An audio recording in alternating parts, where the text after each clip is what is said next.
મા બાપને 2 ટાઈમ રોટલો દો બાપુ, જિંદગીમાં કોઈ દી મોળો દે નહીં, એવું કઈ આપણી ગેરંટી. માના ને બાપના કાળજા ઠારો ને એક જિંદગીમાં કાંટો ન વાગે, એક ગેરંટી મહાપુરુષો શાસ્ત્રનો પુરાવો. 40 લાખની ગાડી લઈને નીકળે, વાયેલી સીટમાં જોવો કૂતરો બેઠો હોય, લબરક લબરક લબરક. આમાં માને બાપાને બેહાર્યા હોય તો, અરે અમને સારું જોડું નથી જડ્યું, મારો દીકરો કેવી ગાડીમાં ફેર્યો બાપુ, જિંદગીમાં કાંટો. પણ આ ગમતું જ નથી કોઈને. તમને ન ખબર પડે, તમને એટલે નહોતી ખબર એટલે 100 વીઘા રાખી દે, તું 10 વીઘાના ઉલાળિયા મીડ્યો કરવા, અમને નથી ખબર પડતી. અરે માન બાપના ઋણમાંથી બાબુ આ દુનિયામાં કોઈ છૂટી નથી શક્યું. પછી મા બાપ પાસે બાબુ તમે કરોડપતિ થઈ જાઓ, અબજોપતિ થઈ જાઓ, દુનિયામાં કદાચ મોદીની જગ્યાએ તમે વ્યા જાઓ ને તો આ દુનિયામાં બાપુ મા બાપથી મોટા તમે કોઈ દી જિંદગીમાં ન થઈ શકો. માન બાપના ઋણ છે ને એમાં આપણે જ્યાં સુધી જીવતા હોય ત્યાં સુધી, પછી ફોટાના અગરબત્તીઓ કરે કાંઈ નહીં વળે, હોય ત્યાં સુધી જાળવી લેજો. બાકી મા બાપ દુખી છે ને તમે લાખો રૂપિયાનું દાન કરશો ને ક્યાંય ચોપડે નહીં ચડે, લખવું હોય તો લખી લેજો, દેવું હોય તો દેજો, ફરજો, વાપરો, મને કાંઈ ફેર નથી પડતો. પણ મા બાપ દુખી છે ને એનું બાબુ આ જિંદગીમાં કોઈ દી ગાડું પાટું નહીં. પછી કે હું નડતું હોય છે, હું નડતું હોય છે, જાઓ ભૂવા પાસે, ભૂવા બેઠા જ હોય, વેણ ને વાસા ન હોય લાય પાસા ચાલુ જ હોય, જ્યાં હોય. અમારે ત્યાં એમના ગામના કઈ બીજું કામ જ નહીં હોય. મહિનો 2 મહિના દાણા જોવે અને 2 રૂપિયા બાપુ કપા વીણવાનું દાડિયું ન જડે અને 2 મહિના અહીંયા વેણ ને વાસા કરે. પછી એમ કે શું નડતું હોય, ખેતર વેચવું પડશે, પણ આ 2 રૂપિયા રોજના ખોટી કર્યા ઈ નડે છે, બીજું કઈ નડતું નથી. તંતે જડો થાય. આપણે ક્યાં નડ્યા છીએ ઈ પેલા નક્કી કરો ને, કોઈ નડે જ નહીં. તમે જગતને પ્રેમ કર્યો હોય તો જગત તમને પ્રેમ જ કરે. તમે દુનિયાને ગાળું દીધી હોય ને દુનિયા તમને પ્રેમ કરે. તમારે જે જોતું હોય ને, આપણે ખેતરમાં જે વાવો ને ઈ જ પાકે. બાવળિયા વાવો ને કેરી થાય, વાવવા ટાણે જ વિચારવું જોઈએ ને કે આપણે શું વાવીશ. બાવળિયા વાવીને કે માયવા કાંટા કેમ થયા, કેરીઓ કેમ ન હોય, પણ તે વાવ્યા છે જ કાંટા. કાંઈ નડે જ નહીં રામ. મને તો એમ થાય કે સતયુગ ને દ્વાપર ને ત્રેતા ને બધું જવા દો. અત્યારે બધા કહે છે કળિયુગ છે, શું ઘટે છે એ મને કહો ને, શું ઘટે? વાહન મકાન રૂપિયા લોટા વામાં ઉડે બાપુ, મજા કરે એવું છે. કોઈ થીગડા વાળું લુગડું પહેર્યું મને દેખાડો તો. હાંજનું અમારા ઘરમાં ખાવા છે ને સવારે અમારા ઘરમાં ખાવા નથી, એવું ઘર હોય તો મને દેખાડો તો. આ તો રોવાના એવાયા થઈ ગયા. મોંઘવારી બહુ તા મોબાઈલ ને મોટરસાયકલ ને દિવાળી શું લેવા સોટ્યા છો? 100 રૂપિયા પેટ્રોલ ના થયા તો બીડી લેવા જવું હોય તો હોન્ડા ને કિક મારે તો આને મૂકી દો ને. કાંઈ મોંઘવારી નથી, ધંધો ન કરવો એને મોંઘવારી છે.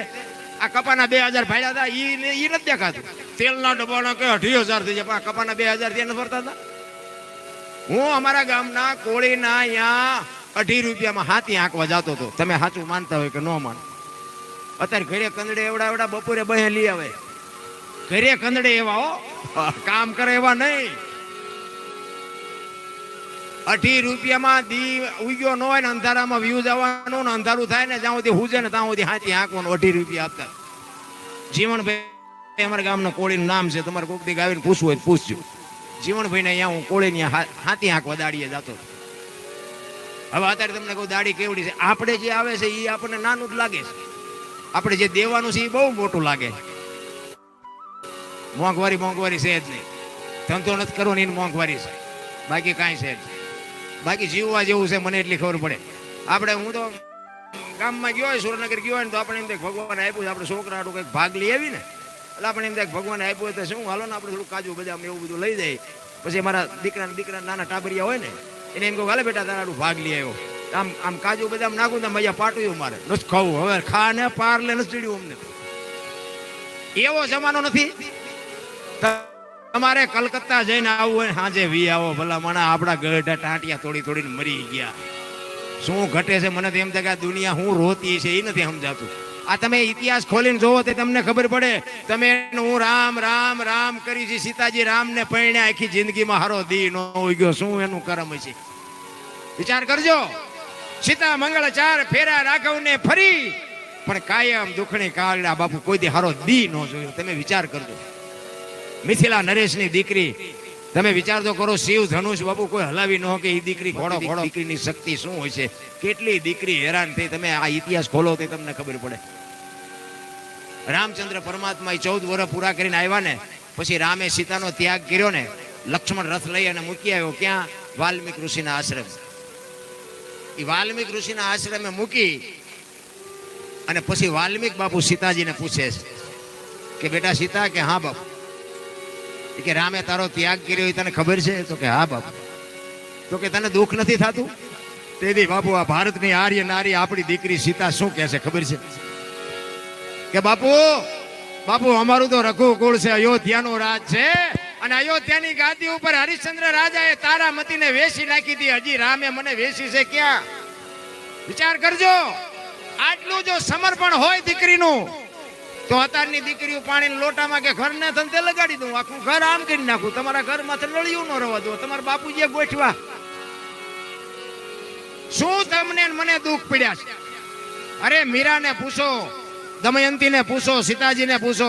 અયોધ્યાનો મહારાજા દશરથ, માફ કરજો, અયોધ્યાનો મહારાજ હરિશ્ચંદ્ર કાશીની બજારમાં રીંગણા વેચી બૈરું વેચી નાખ્યું. વિચાર તો કરો. તારામતીને હરિશ્ચંદ્ર રાજાએ વેચીને, ત્યારે જો તારામતીએ કીધું હોત ને કે તમારે વેચવું એ વેચો, મને નહીં, તો બાપુ આ દુનિયામાં મહાધર્મ ન હોત. સગાળસાના અહીંયા કેલૈયાને જેથી કાપ્યો ને, તેથી ચંગાવતીએ જો એમ કીધું હોત ને કે તમારે લાવવું હોય લાવી દો, બાકી કેલૈયો નહીં, તો આ મહાધર્મ ન હોત. ચલાની ઝૂંપડિયા અમે વાણી કરીને અખિલ બ્રહ્માંડનો માલિક આવ્યો ને, તેથી એને કીધું કે તારું બૈરું મને આપી દે. જો વીરબાઈએ કીધું હોત ને કે ના હો હું નહીં જોઉં, તો આ મહાધર્મ ન હોત. મહાધર્મની આખી દુનિયા વાર્તા એવું કરે, મહાધર્મ શું હોય છે કોઈને ખબર જ નથી. રામ કેને તમે ધર્મ કયો છો? કોને કયો છો તમે? ધર્મ કોને કયો છો? આપણે કઈ દીવો અગરબત્તી કરતા હોય એને ધર્મ કયો છો? કૂતરા કાગડા નાખો એને ધર્મ કયો છો? ધર્મ આખી જુદી બાબત છે. રામ મહાધર્મની વાતો તો બાપુ એવા કોઈ મહાપુરુષ પાસે જાઓ ત્યારે તમને ખબર પડે કે મહાધર્મ. અત્યારે હાલ્યું તુલ્યું બધા ચેલા બનાવે, આવ્યા નથી, ગાળિયા ગળામાં નાખ્યા નથી. એવું નથી. રામ કઈક જુદું છે. કર્મની ગતિ તો બાપુ મારે ને તમારે, રામ જેવા રામને 14 વર્ષ વનમાં રખડવું પડ્યું. ભીષ્મને તમે વિચાર તો કરો, થઈ થાવીને થાસી આવો ત્રિકાળ જ્ઞાની મહાપુરુષ ગંગાનો પુત્ર ભીષ્મ છેલ્લે બાણની પથારીમાં હોવું પડ્યું. એનું હું કર્મ છે? ભીષ્મ એટલે કુરુક્ષેત્રના મેદાનમાં જેથી કૌરવ અને પાંડવોનું યુદ્ધ હતું ને, તેથી આમ રણ મેદાનમાં હામ હામ આવીને બે ઉભા રહ્યા. પાંડવના પક્ષમાં કૃષ્ણ પરમાત્મા છે અને ભીષ્મ પિતા છે. ભીષ્મ પિતા કૃષ્ણને કહે છે કે તું જે પક્ષમાં હોય ને પક્ષ કોઈ દી હારે નહીં, પણ આ દુર્યોધનનો સેનાપતિ મારે બન્યા વગર છૂટકો નથી, કારણ કે એનું મેં અનાજ ખાધું છે. તો કૃષ્ણ કહે છે કોને? ભીષ્મને, કે ના દાદા, હથિયાર હું નથી ઉપાડવાનું, હું તો એક અર્જુનનો રથ હલાવનાર સારથી છું. ભીષ્મ મનમાં વિચાર કરે કે બીકે તારી એકની જ લાગે છે, આ દુનિયામાં મને હરાવનારો આ દુનિયામાં પેદા નથી થયો. ઈ કે ના, તું હથિયાર ઉપાડ ને એવું બને નહીં. અને તેથી કૃષ્ણ પરમાત્માએ પ્રતિજ્ઞા કરી કે કુરુક્ષેત્રના મેદાનમાં ગમે એવું યુદ્ધ જામ્યું હોય, હું હથિયાર નહીં ઉપાડું, તમારી સામે પ્રતિજ્ઞા કરું છું. અને ભીષ્મએ બાપુ તરત જ સામે પ્રતિજ્ઞા કરી. કેવી? એ કે કુરુક્ષેત્રના મેદાનમાં જો તને હથિયાર હું ન ઉપડાવું તો ભીષ્મ પિતા નહીં. અને ચોથા દિવસનું યુદ્ધ હતું ને, એ રાત્રિનો સમય થઈ ગયો, સાંજ પડી ગઈ, હવના તંબુમાં બધા વિરામ કરવા બેસી ગયા. અને કૃષ્ણ પરમાત્મા વિચાર કરે છે કાલનું યુદ્ધ કેવું જામશે. એટલે કુરુક્ષેત્રના મેદાનમાં કૃષ્ણ પરમાત્મા આમ મેદાનમાં આટા મારે છે. રાત્રિના સમયે અંજવાર્યું છે, સૂર્ય ચંદ્ર પરમાત્મા ઉપર દેખાય છે. અને આમ મેદાનમાં આમ નજર કરીને તો એક બાઈ કાંટા કાંકરા વીણે છે. કૃષ્ણને એમ થયું કે અત્યારે આ બૈરું કોણ છે? અહીંયા જઈને એમ કહે છે કે માં કોણ છો? સફેદ વસ્ત્રો પહેર્યા છે. અને ઊભી થઈને પછી એમ કહે છે હું ગંગા છું, ભીષ્મની માં છું. મને ખબર છે કાલ કેવું યુદ્ધ થવાનું છે, કારણ કે બાબુ એવા સંતાન હોય ને એની મામાં કાંઈ ઘટે નહીં. હું તો બેનો દીકરીઓને ખાસ સકોનો અવતાર છું.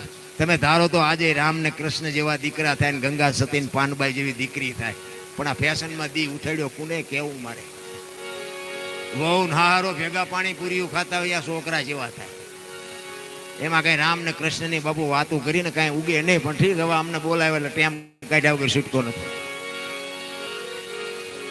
શક્તિનો અવતાર છો, દેહના પ્રદર્શન ન હોય. મારા બાપ, મર્યાદા હોવી જોઈએ. હું ગંગાની માં છું, કૃષ્ણને ગંગા કહે છે, હું ભીષ્મની માં છું. તો કે માં અટાણે ઈ કે કાલ મારો દીકરો આ મેદાનમાં પડવાનો છે એને વાગે નહીં ને એટલે કાંટા ને કાંકરા વીણું છું. અને કૃષ્ણ ધ્રુજી ગયો ભાઈ. એને એમ થયું ઓહો આ માં કાલ ભીષ્મ પડવાનો છે એમ કે છે. અને ભીષ્મની શક્તિ શું છે કૃષ્ણને ખબર છે બધી. અને રાતે ને રાતે બાપુ અર્જુનને જગાડીને કૃષ્ણ કહે છે શું ખબર છે કે કાલ તારે શિખંડીની આગેવાની રાખીને તારે લડવાનું છે. શિખંડી એટલે બેને નહીં ભાઈએ નહીં. જો કે તમે જાણતા હોય ખબર હોય, જેને આપણે કિન્નર કહી છે. શિખંડીની તારે આગેવાની કાલ રાખવાની છે. અને અર્જુન કે શું અમે બાયલા છીએ? ઈ કે હું તને કહું ઈ તારે કરવાનું છે. કારણ કે ભીષ્મ બાપુ બૈરા ઉપર હથિયાર નહોતો ઉપાડતો અને એને ખબર હતી કે જો આ શિખંડીને રાખીને તો જ, બાકી અર્જુનનું પાંચ્યું ન આવે ને ધર્મરાજાનું કઈ ન આવે. ભીષ્મ ગાંડો થઈ જવાનો કાંઈ. અને એ બીજા દિવસનું યુદ્ધ થયું ને સવારમાં આમ આવીને ઉભા રહ્યા અને હોરજ નારાયણ આમ કોર કાઢી કે ભલું ગયા ભાણ ભાણ લો તું હારા ભામણા જીને મરણ લગ ભાણ એ રાખજે કશ્યપ આવું ઉગ્યો તું હરુવણ જળાળ જળાળ કિરણો મીડ્યો પાથરવા. અને તેદી આમ નગારા ઉપર ઘા પડે ને હામા હામી બાકાજી મંડી બોલવા. અને આમ જ્યાં કૃષ્ણનો રથ આવ્યો અને અર્જુનની માથે આમ જ્યાં બાણ ચડવાની ભીષ્મએ તૈયારી કરીને આગળ શિખંડીને જોયો ને હથિયાર મૂકી દીધો. હેઠ તમારી જાતના બાયલાવ કે આને આગળ રાખ્યો ને. અને પછી કૃષ્ણ અર્જુનને કહે છે કે હવે બાણ માર નકર આ ભીષ્મ હમણાં દડે રમે એવું કરી નાખશે મેદાનમાં. આને પૂગવો એ જેવી તેવી વાત નથી. અને ભીષ્મ છેલ્લે પાણની પથારીમાં પડ્યો ને અને એ વખતે બાપુ ગંગા આમ હામી આવીને ઉભી રહી ભીષ્મની માં. કૃષ્ણ પરમાત્મા ધ્રુજવા માંડ્યો હો ભાઈ. એને એમ થયું કે આજે આ માં શું જવાબ આપશે. કૃષ્ણની સામે જોઈને કહે છે મધુસૂદન મારા દીકરાને છેતરીને માર્યો ને, શિખંડીને આગળ ન રાખ્યો હોત ને તો અર્જુન નહીં પણ તે કદાચ હથિયાર ઉપાડ્યા હોત ને તો તને દેખાડત કે ગંગાના ધાવણમાં કેટલી તાકાત છે. ગામો ગામ તમે જુઓ ને તો એમાં અત્યારે આ ચૂંટણી છે ને હડીએ સીડ્યા અડધી અડધી રાતે આપણી ડેલીઓ ખખડાવે. હું ઉભો છું મારું ધ્યાન રાખજો, મારું ધ્યાન શું રાખજે. 2 વાગ્યા રાતના ખટારા ઠાઠામ કરતો નહીં ધ્યાન શું રોડ હારે થઈ જાય રોડ જેવો. એકતાની મજા છે રામ. અને હું તો એમ કહું છું કે આ ઝાંપો છે ને ઝાંપો આ ઝાંપાની બહાર છે ને આ ચૂંટણીને ઝાંપાની માઇલ પર ગરવા ન દેતા જો સુખી થવું હોય ચૂંટણીને ઠેકાણે રખવા રહેવા દેવાય. આ ભજન ભાવ અને એમાં આ બધા જે જુવાનિયા બેઠા છે ને હું રાજી થઉં છું ખરેખર.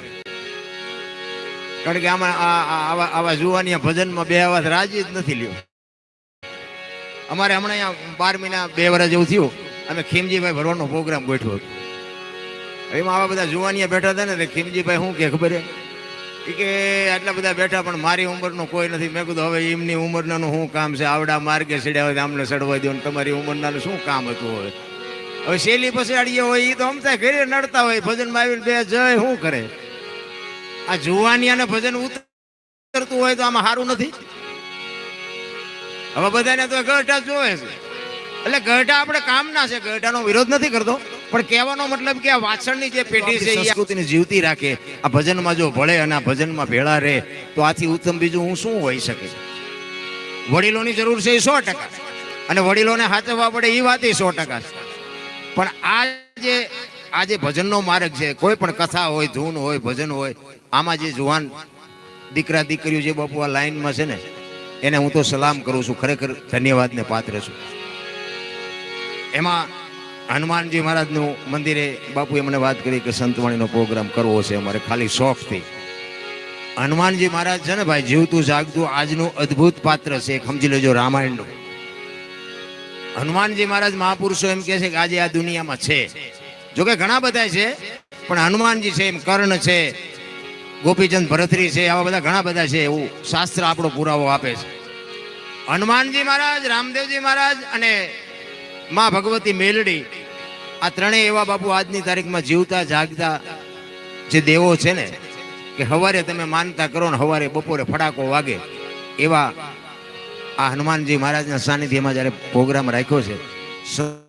સંતવાણી તમે વિચાર કરજો, રામાયણનું અદ્ભુતમાં અદ્ભુત પાત્ર છે ને હનુમાન છે. રામચંદ્ર પરમાત્માનો જો વિજય થયો હોય ને લંકામાં કે રાવણ તમે શું માનો છો રાવણને? રામાયણમાં તમે ઉતરો તો તમને ખબર પડે કે રાવણની શક્તિ શું હતી. એનો ભાઈ જો ખૂટ્યો ન હોત ને તો રાવણને રામ ન મારી શકત ભાઈ. રામાયણ છે ને દુનિયાએ ઊંધી ચિતરી નાખી છે. રામાયણ છે કંઈક જુદી. કારણ કે હું તો કઈને અને રાવણને બેને તો પગે લાગુ છું કે આ બે નો હોત તો આવડો મોટો ગ્રંથ જ આપણી પાસે ન હોત. દુનિયા બેને જ ગાળ્યું દે છે. ને કે હું તો એમ કહું છું કે આવડા બે જ મહાન છે. કારણ કે રામચંદ્ર એક રામાયણનો દાખલો આપું. સંતવાણી તો આપણે કરવી જ છે, પણ સંતવાણી છે ને એ સદગુરુની કૃપા હોય ને તો સમજાય, બાકી સમજાય નહીં. આ વાતું છે ને બધાને પાદરી સમજાય, આ ડાયરેક્ટ ઓનલાઈન હોય. આ રણછોડભાઈ હમણાં વાણી કરી, એ વાણી કોઈને કરી હતી ક્યારે કરી હતી એ બધું એમ નામ જાય. કારણ કે આ સદગુરુની શાન સિવાય બાબુ ભજન સમજાય નહીં. હું તમને એક જ વાત કરું કે ભોળાનાથ, આ ગણપતિ છે ને, ભોળાનાથનો દીકરો ગણપતિ, અને ગણપતિનું માથું કે ભોળાનાથે કાપ્યું અને પછી હાથીનું લગાડ્યું એવું કહે છે ને. અને ફોટામાં જોયું છે ને આપણે, હોય જ છે ને હાથીનું માથું. તો હું એમ કહું છું પેલું કાપ્યું ત્યાં જ નહીં પડ્યું હોય, આ હાથીને શું કામ ગુડવો પડ્યો હોય? અને માણાના શરીર ઉપર હાથીનું માથું ફિટ થાય તમને કેમ લાગે? વિચારવા જેવું તો છે કઈ, પણ છે સાચું. હાથીનું કાપ્યું હતું ને એ વાતે સાચી છે, લગાડ્યું તો એ વાતે સાચી છે, પણ આપણી સમજણના ચકડા ઘટે છે એટલે નથી સમજાતું. આની માટે સદગુરુ જોવે. ભજન છે ને એમના સમજાય જ નહીં. એક વાણી કહે છે, રામ કિસી કો મારે નહીં, એસો પાપી નહીં હે રામ, આપે આપ મર જાત હે કરતે કુડે કામ. રામ કે છે કોઈને મારતો નથી. તો આ વાલીને ને આ રાવણને નાને કોને ગુડી રાખ્યા હતા? આખી દુનિયાને ખબર છે રામે માર્યા, કોઈને માર્યા. પણ આપણી સમજણ ઘટે છે. શું કામ? એક રામ દશરથ કા બેટા, એક રામ સબકા ઘટ में બેઠા, એક રામ સકલ પદાર્થ, એક રામ સબસે ન્યારા. આ સમજાતું નથી. અહીંયા ડખા છે. આ બોલવાનું અમે તેમાં શીખ્યા છીએ. એક જગ્યાએ અમે ભજનમાં ગયા હતા ને, તે હું ભજન ગાતો હતો, વારું મારા વીરા રે સંગ નો કરીએ નીચનો. હું ભજન ગાતો હતો ને, એક ભાઈ પૈસા મીડિયા નાખવા. એટલે એ ગામના મિત્ર હતા ને, એ મને કે આ કોઈ દી પૈસા નાખે નહીં, પણ કે પૈસા ગમે એમ નાખતો હોય, કે આ કોઈ દી નો નાખે. મેં કીધું ભજન બંધ કરવાનું કહેતો હોય આપણે બંધ કરીએ, આપણે કઈ ગાવાનો શોખ નથી. એ કે ના તમે ગાઓ. એટલે મેં તો એમ નામ ચાલુ રાખ્યું. વળી પાછો પૈસા નાખવા આવ્યો. મને આમ થતું હતું. મેં કીધું આ એમ કે છે પૈસા નો નાખે, ઘડીએ નાખવા આવે, ચાલુ પ્રોગ્રામ ડખો ન કરે થારું. પછી આમ વિરામ પડ્યો ને, પછી અમે આમ બહાર ગયા ને, એટલે અમારી વાય આવ્યો અને મારો મિત્ર મારી હારે હતો. તો એ પછી ઓલાને કહેવા માંડ્યા, એ કે તું કોઈ દી પૈસા નાખ નહીં, પણ તું કેમ પૈસા નાખતો? એ કે નાખું તેને મારા દુશ્મનને કે આ દરબાર ગાળ્યું દેતા હતા કે મને મજા આવી કે મેં પૈસા નાખ્યા. એટલે મેં કીધું ભાઈ ગાળ્યું મેં ક્યાં દીધી હતી? મને કે ગાળ્યું તમે દેતા હતા ને ચાલુ. એ કે તમે ન સમજો. હું તો સમજી ગયો હતો. એટલે પણ મેં કીધું એવું ક્યાં હું બોલ્યો હતો? મને કે તમે નહોતું કીધું કે વારું મારા વીરા રે સગનો કોળી નીસનો? મેં સગનો કોળી નીસનો નહીં, સંગનો કરીએ નીસનો. મેં કીધું ગાંડા આયા અમારા વાહા તું તોડાવી નાખ્યું. હવે આ ન સમજાય, ડખા ન થાય. હવે અહીંયા તમને કોક ને એવું અવળો સમજાઈ ગયો, તમારા વાહા તોડી ન નાખે, આ અમને કોણ મુકાવે? મેં કીધું બોલવાનું ચાલુ કરો. આ સમજાતું નથી ને, જાય ઉપર થઈને કોક આપણને તોડ છે. એટલે સમજાય નહીં ને મજા ન આવે. એટલા માટે રામાયણનો એક તમને દાખલો આપું કે રામચંદ્ર પરમાત્મા અને રાવણનું જયારે યુદ્ધ થયું ને, ત્યારે રામચંદ્ર પરમાત્મા પોતાનું સૈન્ય લઈ અને લંકામાં પહોંચ્યા. વાત લાંબી છે પણ ટૂંકામાં કહી દઉં. એટલે વિભીષણે આમ જોયું કે આ મારા ભાઈએ ખોટું કર્યું, કે આવડું મોટું સૈનિક ને આ પૂર્ણ પુરુષોત્તમ બ્રહ્મનો અવતાર આમને પૂગી ન હકાય, શું કામ બધું વિનાશનો પાયો ગોતતો હોય છે? એટલે વિભીષણ રાવણ પાસે ગયો અને રાવણને સમજાવે છે કે ભાઈ તમે સીતાજીને સોંપી દો ને એના ચરણે થઈ જાઓ ને આ બધું ન કરાય, આટલી બધી સંપત્તિને આપણે ખોટા હેરાન થવું ને આમ છે ને તેમ છે. એટલે રાવણ ઘડીક વિચાર કરવા માંડાણો. અને જો આ ગંગા સતીની વાણી કહે ને, વીજળીના ચમકારે પાંડુભાઈ, ઈ બાપુ આ રાવણે વીજળીના ચમકારે મોતી પરોયું એની વાત કરું છું. એટલે રાવણને એમ થયું કે મારે રામના હાથે મરવું છે, અને રામની એવી કોઈ તાકાત નથી કે રામ મને મારી શકે. મારી નાભીમાં અમૃત છે ને, આ વિભીષણને એકને ખબર છે. આને જો અત્યારે હું જાકારો આપું ને તો આ રામ પાસે જ જવાનો. યુદ્ધ વખતે બાપુ રામને મને મારવા માટે આ મારો ભય જ કામમાં આવવાનો. આ વીજળીના ચમકારે મોતી પરોવી અને રાવણ વિભીષણને કહે છે કે લંકાનો રાજા હું શું છું? એ કે મોટા ભાઈ તમે તો કે તું અહીંથી વિયો જા, તને મારી નાખું આટલી વાર લાગે, પણ તને મારું એમાં મારી બહાદુરી નથી, ભાગ તું કે આ નહીં. અને વિભીષણ રામ પાસે આવ્યો, રામની પાસે કીધું કે હવે મારા ભાઈએ મને જાકારો આપ્યો, હું તમારી ભેગો રહેવાનો છું. વિભીષણ રામ ભેગો રહે છે. અને રામ રાવણનું જયારે યુદ્ધ થયું ને, એટલે બાણ ઉપર બાણ રામ ચડાવે છે, રાવણ પડતો નથી. વિભીષણ આમ એક બાજુ ઉભો ઉભો જોવે છે કે રામને ખબર નથી લાગતી આના નાભીમાં બાણ નહીં મારે ત્યાં સુધી આ મરવાનો નહીં. અને રાવણ રિયો રિયો વિચાર કરે છે કે કપાતર તું જ કેવા જવાનો. રામ થાય ગયા એટલે વિભીષણ ને એમ થયું કે રામ નહીં મારી શકે. એટલે વિભીષણ રામના કાનમાં જઈને કહે છે કે એને નાભીમાં અમૃત છે, નાભીમાં બાણ મારો ન કરી નહીં પડે. અને નાભીમાં બાણ માર્યું ને પછી પહાડ પડે ને એમ રાવણ પડ્યો. અને વિભીષણ ને રામ બે રાવણની પાસે આવીને ઉભા છે ને છેલ્લી અવસ્થા, છેલ્લા શ્વાસ લે છે રાવણ. અને મરક મરક મરક દાંત કાઢે છે. રામ વિચાર કરે કે આ મરવાની અણી ઉપર છે અને હજી આ દાંત કાઢે છે. શેના કે તું દાંત કાઢે છે? એ કે કાંઈ દાંત નથી કાઢતો, હું તમારા નથી કાઢતો, પણ મને દાંત ઈ આવે છે કે આ તમે મને જે માર્યો ને એ કે તમે કઈ બહુ જબરું મોટું કામ નથી કર્યું, કે આ તો મેં જ પ્રોગ્રામ બનાવ્યો હતો, તમને આ ધક્કો મેં જ કરાવ્યો છે. આ તમે કઈ બહુ તમે એવું માનતા હોય કે મેં રાવણને માર્યો, એવું કાંઈ છે નહીં. આ બધો પ્રોગ્રામ મેં જ ગોઠવ્યો હતો. પણ હું તમને એમ કહું છું કે તમે તો બ્રહ્મ છો ને, તમે તો જગત તમને ઈશ્વર કહે છે ને. મારે તમને બે ત્રણ વાતો પૂછવી છે, એનો મને જવાબ આપો. હું તો હવે ઘડી બે ઘડીનો મહેમાન છું. તો કે પૂછ શું છે? એ કે મારા જેટલી સંપત્તિ તમારી પાસે છે? તો કે ના, તારા જેટલી સંપત્તિ મારી પાસે નથી. તો કે મારા જેટલી ભક્તિ તમારી પાસે ખરી? એ નથી. તો કે મારા જેટલી શક્તિ તમારી ખરી? તો કે ના, એટલી શક્તિ એ નથી. ત્યારે રાવણ એમ કે છે મારા જેટલી ભક્તિ ન હોય, સંપત્તિ ન હોય, શક્તિ ન હોય, તો હું તમને એ પૂછું છું કે મારા ઘરે હું હારું છું, તમે જીતો છો, આનું શું કારણ છે? વિચાર કરજો. રાવણ કે છે અહીંયા મારું ઘર છે, મારી સંપત્તિ છે, મારી શક્તિ છે, મારી ભક્તિ છે, કાંઈ ઘટતું નથી, તોય મારા ઘરે હું મરું છું અને તમે વિજય મેળવીને જવાનું શું કારણ છે? રામને પરસેવો નહીં વળી ગયો હોય? રામ એક અક્ષર નથી બોલી એક. રામ તમારે અયોધ્યામાં ઈ કે બેહવાનું સિંહાસન હોનાનું નહીં હોય, ભાઈડાની દિવાલો હોનાની છે ને, ઈ કે છે આટલી સંપત્તિ? રામ કે વાતે તારી સાચી છે. ઈ કે શિવ ભોળાનાથની આ દુનિયામાં મેં ભક્તિ કરી એવી કોઈએ કરેલી? ઈ કે ના, આવી ભક્તિ કોઈ નથી કરી. તો કે મારી શક્તિ, નવગ્રહ જેને ઢોલીએ બાંધ્યા હોય, પવન પાણી ભરે, વાહ વાસીદું કરે, ગણે ગાયું ચારે, બ્રહ્મા ધોતિયા ધોવે, રવિ રસોઈ બનાવે, અરે એની ક્યાં વાત કરો? યમના દૂતને કોકનો જીવ લેવા જવું હોય ને તો મારી રજા લેવા આવવું પડે. આ શક્તિ છે તમારી પાસે?